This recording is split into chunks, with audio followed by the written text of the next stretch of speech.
중국의 검열이 국경을 넘어 전 세계로 퍼지고 있습니다.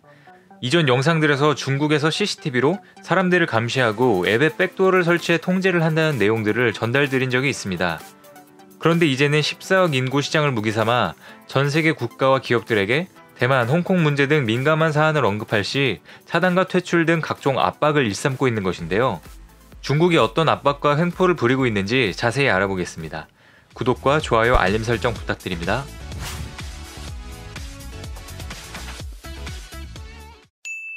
안녕하세요. 세상 모든 잡다한 지식을 알려드리는 잡시광입니다. 중국의 히스테리가 갈수록 심해지고 있습니다. 무역전쟁으로 시작된 히스테리가 홍콩 시위를 기점으로 극에 달했다는 분석이 나오고 있는데요. 14일 파이낸셜 타임즈는 전 세계 국가와 기업들이 중국의 7가지 검열 대상을 공개적으로 언급 금지하는 것에 어쩔 수 없이 협력해야 하는 상황이 늘어나고 있다고 보도했습니다. 중국이 가장 싫어하는 이 7가지 대상은 티벳, 대만, 신장 위구르, 중국 근대사, 인권, 남중국해, 홍콩에 관한 것입니다. 이는 지난 20년간 중국이 세계 최대 소비 시장으로 떠오르면서 기업 매출의 중대한 비중을 차지하기 때문에 기업들이 눈치를 본다는 것인데요. 여기에 중국의 히스테리를 가중시킨 건 지난해 시작한 미중 무역전쟁입니다. 그동안 중국은 자국 내에서만 민감한 이슈에 대한 검열을 주로 단행했지만 무역전쟁 시작 후에는 미국을 넘어 글로벌 기업들에게까지 검열 잣대를 들이대기 시작했습니다. 중국은 지난 5월 대만, 홍콩, 마카오를 중국과 별도로 표기하지 말라며 전 세계 36개 항공사를 압박했습니다. 미국 금융권 기업인 아메리칸 익스프레스, 골드만삭스를 비롯해 글로벌 호텔 체인인 메리어트 등에도 같은 요구를 했습니다. 그리고 삼성전자 홈페이지에 나와 있는 대만과 홍콩의 국기 아이콘도 없애라고 압박했습니다. 이를 어긴 기업은 중국 내 홈페이지 접속 차단 등 보복 조치를 가한다고 강하게 나왔는데요. 지난 6월부터 홍콩에서 범죄인 송화법 반대 시위가 대규모로 번지자 홍콩 시위를 지지한 기업들에게 보이콧을 선언하는 등 더 강경한 대응이 이어지고 있습니다. 상황이 이렇자 기업들도 면밀히 대응하고 있는데요. 지난 6일 대만에서 열린 게임 대회에서 승리한 홍콩 프로게이머가 홍콩의 자유를 이라고 외쳤다가 주최 측인 블리자드가 상금을 몰수하고 대회 참가 자격을 박탈했습니다. 이에 앞서 지난 4일엔 미국 프로농구 NBA의 휴스턴 로키츠 데릴 모리 단장이 SNS에 홍콩 시위를 지지한다는 글을 올렸다가 결국 글을 삭제하고 사과를 해야 하기도 했습니다.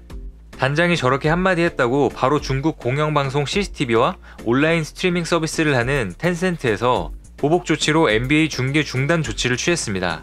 일부 NBA 중국 팬들은 어렵게 구한 시범경기 입장권을 찍거나 국기를 들어 항의의 뜻을 표시하기도 했습니다.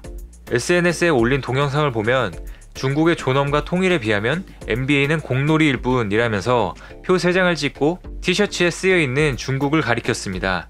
그리고 NBA를 후원하는 중국 스폰서 업체들은 앞다퉈 NBA와 협력 중단을 선언했습니다. 심지어 중국 정부까지 나서 중국과 교류 협력하는데 중국의 민의를 모르면 통할 수 없다고 NBA를 압박했습니다. 중국의 이런 횡포는 미국 IT 대기업들도 예외는 아니었습니다. 애플은 지난 9일 홍콩 시위대가 경찰의 위치를 실시간으로 확인할 수 있는 홍콩맵 라이브를 앱스토어에 등록했다가 취소하기도 했습니다. 중국 인민일보가 애플이 홍콩 깡패들을 안내한다고 비난한 지 하루 만이었습니다. 그리고 미국 언론 매체 쿼츠 앱도 앱스토어에서 삭제됐습니다. 쿼츠는 최근 홍콩 시위는 물론 NBA의 구단장이 홍콩 시위를 지지한 논란에 대해서도 적극적으로 보도해왔습니다. 애플이 이처럼 중국의 눈치를 보느라 앱을 삭제한 것이 하루 이틀이 아니라는 지적이 나오고 있습니다. 겉으로는 이용자의 프라이버시를 철저히 보호하는 이미지를 구축한 애플이 중국 정부의 압박에 굴복한 것이 아니냐는 비판도 이어지고 있는데요. 2017년 애플은 중국 내에서 해외 인터넷 접속 차단을 우회할 수 있게 해주는 VPN 앱을 삭제한 이력도 있습니다. 이에 미국 상원 의원들은 애플이 중국 정부가 인터넷을 검열 및 감시할 수 있게 해주는 것이 아닌지 우려된다고 애플 측에 전달해 답변을 요구하기도 했습니다. 구글도 지난 10일 구글 플레이에서 우리 시대의 혁명이라는 게임 앱을 돌연 삭제했습니다. 이 앱은 사용자가 홍콩 시위대가 돼 시위를 이끄는 역할을 수행하는 게임입니다. 심지어 중국의 한 모바일 게임은 홍콩 시위대가 검은색 마스크를 쓰고 다닌다고 해서 게임상 캐릭터의 마스크 착용을 금지시켰습니다. 샤이닝 니키라는 게임을 개발한 회사는 지난 주말 업데이트에서 게임 캐릭터가 얼굴을 덮는 마스크를 쓰지 못하는 대신 마스크를 한쪽 귀에만 걸게 했습니다. 그리고 미국 주얼리 브랜드 티파니 앤코는 순 페이페이의 광고를 게시했습니다. 순페이페이는 사진에서 양손에 최근 출시한 반지를 낀 채 오른손으로 한쪽 눈을 가리고 있었는데요. 중국인들은 이 사진이 홍콩 시위를 지지하는 표현이라고 거세게 항의해서 이후 이 사진은 삭제됐습니다. 중국인들은 한쪽 눈을 가리키는 이 제스처가 지난 8월 홍콩 경찰이 쏜 총에 맞아 실명 위기에 처한 홍콩 여성을 의미하는 행동이라고 주장했습니다. 이에 티파니 앤코 측은 해당 사진은 홍콩 시위 시작 전인 5월에 제작된 것이라며 전혀 관계없다고 밝혔습니다. 이렇듯 중국은 여러 기업들에게 압박을 넣고 있습니다.